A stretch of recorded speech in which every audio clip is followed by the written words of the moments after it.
Ketika kita kuliah itu kita harus ingat kita tujuannya kuliah itu apa. Jadi biasanya tuh terus termotivasi untuk apa ya, nggak kehilangan pacuan gitu loh untuk kuliah.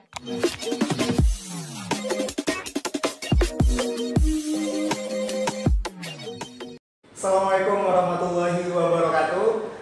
Salam Om Swastiastu, Namo Buddhaya, salam kebajikan. Bertemu lagi dengan saya Muhammad Fauzi di Iman Podcast, yang tentunya kita hari ini akan membahas tentang bagaimana hidup produktif dan bisa membagi waktu dengan baik. Dan tentunya di sini saya ditemani oleh perempuan hebat, yaitu Kak Safira. Halo Kak Safira, apa kabar? Halo Fauzi, baik banget, alhamdulillah. Jadi Kak Safira ini sekarang belajar di S1 Ilmu Hukum Universitas Trunojoyo Madura. Nah, tentunya di sini juga Kak Safira ini sekarang yaitu menjadi Duta Putri Kampus Jawa Timur 2022 dan juga Putri Kampus Etnik 2022. Dan tentunya pastinya lebih seru ya teman-teman, karena di sini kita ditemani oleh perempuan hebat dan tentunya pastinya the best banget seperti itu. Nah, Kak, di sini kita akan ngobrol santai dan di situ bagaimana sih Kak Safira kan kemarin juga menjadi putra-putri kampus, pastinya susah membagi waktu kayak gitu. Nah, yang saya akan tanyakan ini gimana sih Kak awal mula Kak Fira ini bisa nemuin potensi dan bisa menjadi seperti sekarang ini Kak? Kalau ini mau langsung dijawab nih ya? Iya. Oke. Kalau tentang potensi itu sebenarnya aku cuma melakukan hal yang aku suka gitu kan, sama kayak mungkin teman-teman yang lain juga, dari hobinya misalkan bernyanyi, hobinya menari, hobinya public speaking, itu kan akan ketemu sendiri potensinya. Dan kalau ikut duta ini sebenarnya agak lucu, soalnya duta itu awalnya aku nggak pengen gitu, aku nggak tertarik ikut duta, tapi teman-teman aku yang kayak ayo dong coba gitu, kayak teman-temanku yang ayo daftar, jadi teman-temanku yang ngedorong aku, nge-push aku untuk kayak ya ayo gitu kan. Dan ketika aku udah nyemplung gitu ya istilahnya, ya udah masuk, itu kayak kok sayang gitu kalau setengah-setengah gitu kan, ya nanggung banget gitu. Jadi ketika kita udah masuk ya kita prioritaskan itu gitu loh. Kalau kita udah ikut lomba ya kita prioritaskan di situ, fokus di situ, serius gitu kan. Kemudian dari situ baru aku ngeh kalau oh iya ya ternyata aku punya passion di sini, aku punya bakat di sini, dan aku lanjutkan sampai ke nasional kayak gitu. Kemudian kalau tadi cara tips produktifnya ya cara produktifnya itu sebenarnya, kalau produktif itu datang ketika kita tuh banyak kegiatan. Iya, betul. Nah, ketika kita udah ikut ajang ini, nah, semakin banyak tanggung jawab kita, pasti semakin banyak hal-hal produktif yang kita lakukan sih kayak gitu. Jadi Kak Safira ini kan tadi udah ngejelasin tentang bagaimana awalnya ya. Sekarang saya mau nanyakan itu apakah perbedaan pola hidup sebelum dan sesudah menjadi duta, dan jadi gimana sih perbedaannya dari sebelum jadi duta dan setelah jadi duta seperti itu? Oke. Awal-awal tuh lumayan hektik ya membaginya, karena dulu itu ketika aku ikut lomba itu, sebelum aku ikut lomba itu kayak bener-bener, pasti teman-teman di sini juga ngerasain ya, kayak gabut karena COVID. Ya kan, ya, betul. Kita ngapa-ngapain, kita di Ya. rumah. Terus tiba-tiba aku ikut lomba, dan setelah ikut lomba mulai padet banget kegiatan itu, kayak bingung gitu loh awalnya, kayak loh kok tiba-tiba gini, gaya hidup itu langsung berubah. Langsung aku harus jadi morning person yang tiap hari ada kegiatan, tiap hari ada janji sama orang. Nah itu pembiasaan sih, itu butuh pembiasaan. Awal-awal kalau aku sendiri sih kaget sebenarnya gitu, tapi membaginya itu kita lihat dari skala prioritas, apa yang urgent, apa yang penting dan harus diselesaikan segera, dan yang penting tapi bisa ditunda dulu, dan yang nggak penting dan nggak harus dikerjakan gitu loh. Jadi dipilah-pilah gitu kegiatannya. Dan juga yang paling penting itu kalau udah orang banyak kegiatan itu jangan sampai lupa sama istirahat, karena sama masnya juga mungkin ya, kalau kebanyakan urusan sama Iman, teman-teman yang lain juga sama organisasinya, lupa makan, terus istirahatnya kurang, nggak diingetin sama ayang gitu kan, bisa tambah sakit gitu, kayak gitu sih. Ya, jadi kan tadi Kak Safira ini sudah menjelaskan bahwasannya harus menjaga pola makan, istirahat dalam kesibukan kita. Nah, kan kalau Kak Safira ini sudah jadi duta, nah pastinya disorot oleh mahasiswa ataupun masyarakat setempat. Nah, pastinya di situ harus menjaga etika ataupun sopan santun. Nah, gimana sih tipsnya bagaimana agar bisa menjaga etika seperti itu, Kak? Oke, kalau soal etika sebenarnya tidak kesannya kayak jaim gitu ya, tapi sebenarnya enggak sih, karena etika itu menurut aku adalah basic manner yang semua orang harus punya. Jadi nggak cuma duta yang punya. Yes, yes. Kayak misalkan ngomong tolong, terima kasih, minta maaf. Itu bukan cuma duta yang harus punya gitu kan. Semua orang harus punya. Jadi aku juga bersyukur gitu ikut duta, jadi aku lebih memahami dan benar-benar mempraktekkan itu di kehidupan aku sehari-hari gitu kan. Itu sebenarnya harusnya nggak jadi pressure buat orang-orang, karena itu tuh apa ya, bagian dari pola interaksi kita di tengah-tengah masyarakat. Ya kan, kita kalau mau dihormati orang, kita harus hormat juga sama Betul. orang kan. Kita mau disopanin sama orang, kita juga harus sopan kan sama Betul. orang. Jadi seharusnya itu tidak menjadi beban dalam diri kita gitu. Ya kalau mau sopan ya memang harus sopan gitu. Mau itu seumuran, mau itu lebih tua.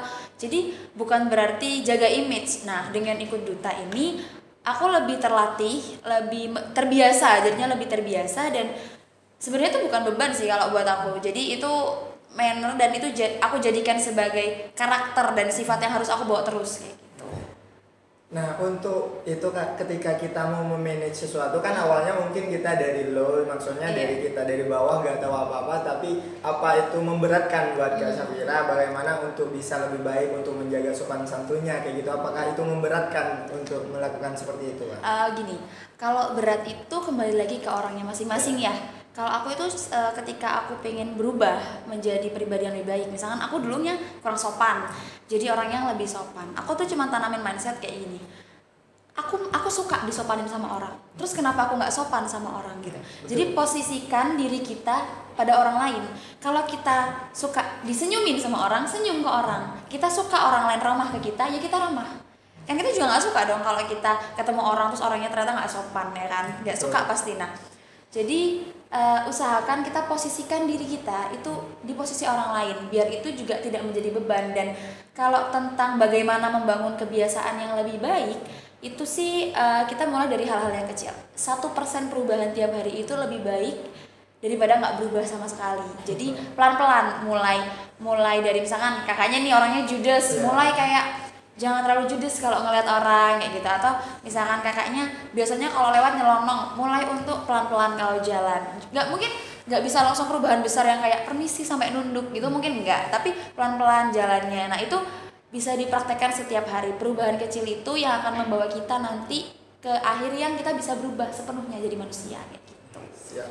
Nah, Kak, untuk yang tadi kita udah membahas tentang Putri Kampus. Nah, sekarang saya pengen tahu apa sih dari program kerja dari Putri Kampus Indonesia, ya Putri Kampus Jawa Timur ini, Kak. Jadi mungkin bisa dijelaskan sekilas tentang Putri Kampus Jawa Timur ini. Oke, kalau Putri Kampus Jawa Timur ini basicnya mewadahi generasi-generasi muda, mahasiswa muda yang berpotensi di bidangnya untuk dapat mengembangkan bakat dan keilmuannya.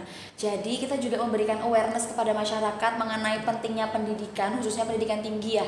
Kan kalau kita tahu itu di daerah-daerah khususnya itu masih banyak orang yang berpikir kayak buat apa kuliah gitu kan. Betul. Sampai banyak orang yang berpikir bahwa aku kalau selesai SMA atau SMK sudah tanggung jawabnya selesai. Padahal kan namanya belajar itu kan long life journey kan. Selama kita hidup itu harus selalu belajar. Ya, betul. Gitu. Jadi kita juga memberikan edukasi, kita memberikan awareness kepada masyarakat bahwa penting banget untuk kuliah gitu. Karena belajar itu nggak pernah berhenti, dan dari kuliah itu kita nggak cuma dapat ilmu tentang ilmu eksak ataupun ilmu pelajaran juga. Kita di sini kan masih juga merasakan kayak kita dapat ilmu berorganisasi, cara bersosialisasi, cara berhubungan dengan orang, memanage diri kita dan orang lain, memiliki critical thinking, leadership, itu kan juga kita dapatkan dari kampus kayak gitu. Nah, untuk itu bagaimana pandangan dosen ketika Kak Safira ini sudah menjadi duta dan sebelumnya kayak gitu? Jadi apakah disorot sama dosen atau enggak seperti itu, Kak? Kalau itu ya tentu saja ya, kalau aku nggak mau bilang gimana sih, cuman kan karena aku juga membawa, ketika aku ikut lomba ini itu aku membawa instansi yaitu UTM. Jadi tentunya pimpinan juga tahu, dosen-dosen aku juga tahu gitu. Jadi mereka semua mendukung, mensupport kayak gitu. Ya, mensupport. Berarti kalau sudah seperti itu, Kak Safira ini bisa bagaimana kalau menjadi seorang maksudnya contoh bagi teman-teman yang lain kayak gitu ya Kak. Jadi untuk tips dan triknya itu ketika sudah menjadi duta pastinya kan sulit membagi waktu. Nah, ketika kita kembali lagi ke awal kan pastinya teman-teman ini banyak yang bertanya bahwasanya membagi waktu itu antara malas kayak gitu. Nah, rasa malas kadang rasa malas itu yang susah kita lawan kayak gitu. Nah, bagaimana Kak Safira ini melawan rasa malas itu sehingga bisa menjadi duta kampus Jawa Timur dan pastinya itu membutuhkan perjuangan yang besar kayak gitu Kak. Oke. Kalau tentang membagi waktu itu selain tentang prioritas ya, kita harus ingat memang bener manusia itu sering males. Aku juga nggak ngakuin, aku sering mager banget kayak aduh janjian sama orang lagi, ketemu orang lagi, enak banget di kamar gitu kan ya. Tapi ingat-ingat bahwa apa yang kita lakukan sekarang itu akan membawa kita ke masa depan. Jadi kalau kita mau jadi orang yang lebih baik sekarang, ya lakukan sekarang, nggak bisa ditunda-tunda nanti. Dan aku tuh selalu berpikir bahwa tanggunganku itu hutang. Jadi misalkan aku punya kegiatan nih, harus aku selesaikan karena aku merasa itu utang. Jadi kalau kita merasa utang, kayak kita dikejar-kejar utang kan gak enak ya gitu. Jadi kayak ayo deh cepetan deh diselesaikan deh kayak gitu. Dan kalaupun kita mau males, itu biasanya aku kasih waktu. Jadi kayak aku mau mager itu cuman ketika aku malam. Jadi malam hari itu ketika aku mager. Pagi sampai sore itu aku nggak boleh mager. Aku harus istilahnya at least kalaupun aku nggak ada kegiatan itu, aku nggak boleh membiarkan diri aku diem karena bawaan manusia normal kita kalau udah terlalu lama rebahan, udah terlalu lama main HP itu pasti susah, lengket gitu ya. Jadi usahakan, ya aku juga nggak mau munafik, aku juga main HP gitu, tapi sebisa mungkin lakukan kegiatan walaupun itu cuma di rumah kayak misalkan bersih-bersih doang gitu kan, atau ngapain lah lakukan kegiatan yang produktif lah gitu. Ya karena kalau sudah main HP kayak geser-geser TikTok itu udah agak kerasa Kak, udah 5 menit, 10 menit, 1 jam gitu ya. Kerasa. Apalagi sampai main game, aduh itu waktunya pastinya 1 game setengah jam kayak gitu.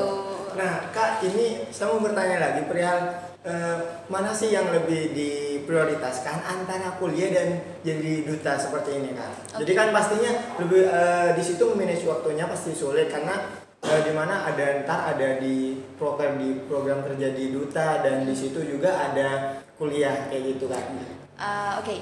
Kalau ini jawabannya general ya, jadi nggak harus duta. Jadi sama kayak pertanyaan mana yang lebih penting antara kuliah atau organisasi? Semua pasti jawabannya harus ke sekolah, harus kuliah dulu. Pendidikan itu nomor 1. Kenapa? Karena mau itu lomba, mau itu organisasi, mau itu apapun, itu adalah hal penunjang. Yang primer itu tetap kuliah, harus kuliah. Jadi kalau aku misalkan ya ada kegiatan duta, tapi aku ada ujian atau aku ada praktek, ya aku akan praktek aku selesaikan dulu, baru aku tinggal aku ngurusin organisasiku, ngurusin kegiatan duta, baru kayak gitu. Karena buat aku pendidikan itu yang paling penting. Kalau aku nggak berpendidikan, aku nggak akan jadi seperti yang sekarang. Betul.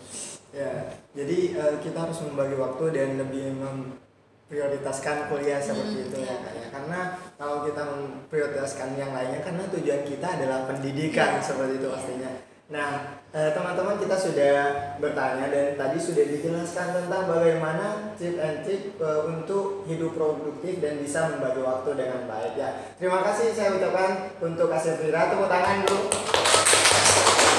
Terima kasih Kak Safira atas waktunya udah mau sharing kepada kita semua kayak gitu tentang bagaimana hidup produktif. Nah, baik sebelum saya tutup, ini ada closing statement pastinya dari Kak Safira. Monggo Kak Safira untuk memberikan closing statement. Oke, kalau dari aku sih ya jangan lupa tentang hal-hal penting. Goals kita tuh apa? Kalau kita ngomongin tentang produktif ya.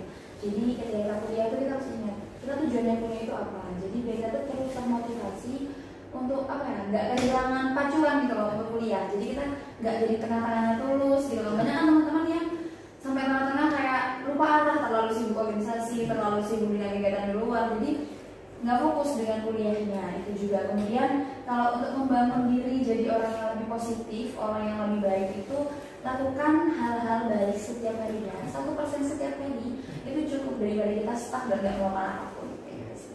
Terima kasih Kak Safira atas closing statementnya. Jangan lupa berbuat baik setiap hari dan jangan lupa apa prioritas kita seperti itu. Intinya hidup itu tentang tanam dan tuai. Apa yang kita tanam di situ yang kita tuai. Berarti kita harus menanamkan suatu kebaikan setiap hari agar kita menuai suatu kebaikannya juga. Jadi terima kasih saya ucapkan Kak Safira ya.